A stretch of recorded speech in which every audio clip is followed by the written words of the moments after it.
আপনি যখন আমাকে ডিভোর্সে দিবেন তাহলে আমাকে বিয়ে করছেন কেন? আমার সৎ মায়ের থেকে জীবন বাঁচানো, ওর সাথে সংসার করার জন্য না। আর তাছাড়া তোর মতো ছোট লোকদের না 2-4 টাকা দান করা যায়, তোদের সাথে সংসার করা যায়। আপনার জীবন বাঁচানোর জন্য আমার জীবন নষ্ট করলেন কেন? তোর মতো সবজি আলার আবার কিসের জীবন রে?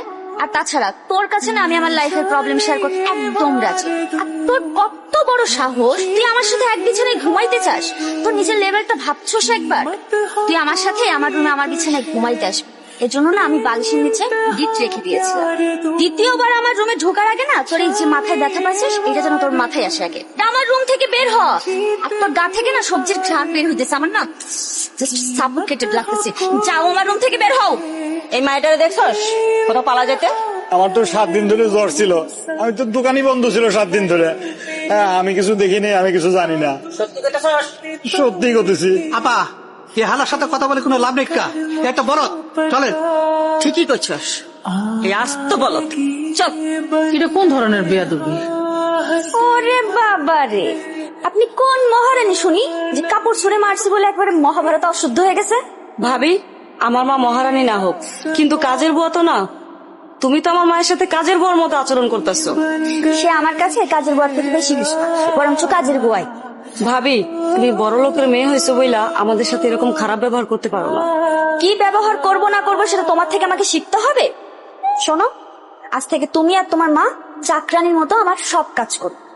শোনো বউ, আমি তোমার মায়ের বয়সী, তুমি মায়ের বয়সের শাশুড়িরে চাকরানি বানাইতে চাও, তোমার কি একটু খারাপ লাগে নাই? বুক কাঁপলো না? না, কাঁপেনি। আপনাদের মতো ছোট লোকদের জন্য আমার কোনো সিম্প্যাথি কাজ করে না। আপনারা মা আর মেয়ে মিলে ময়লা কাপড় চোপড়গুলো এখন ধুয়ে রোদে শুকাইতে দিবেন, জান। ভাবি, অসম্ভব। তুমি এবারের বউ, তুমি আমাদের সেবা যত্ন করবা। তা না করে তুমি উল্টা দিনের পর দিন আমাদের সাথে অত্যাচার করে চলছো। এই চুপ করো তো, তুমি বেশি কথা না বলে তোমাদেরকে যেটা বলা হচ্ছে সেটা করো। বৌমা কথা শোনো। জি বলেন। বৌমা, আমি তোমার চাকরানি হয়ে থাকুন, কিন্তু তুমি আমার একটা কথা রাখবা। মা, তুমি কি বললা? শাশুড়ি হয়ে ছেলের বউ চাকরানি হয়ে থাকবা? হ, আমি বোর কথা মতো চাকরানি হয়ে থাকবো, আমার কোনো কষ্ট হইব না, খারাপ লাগবে না।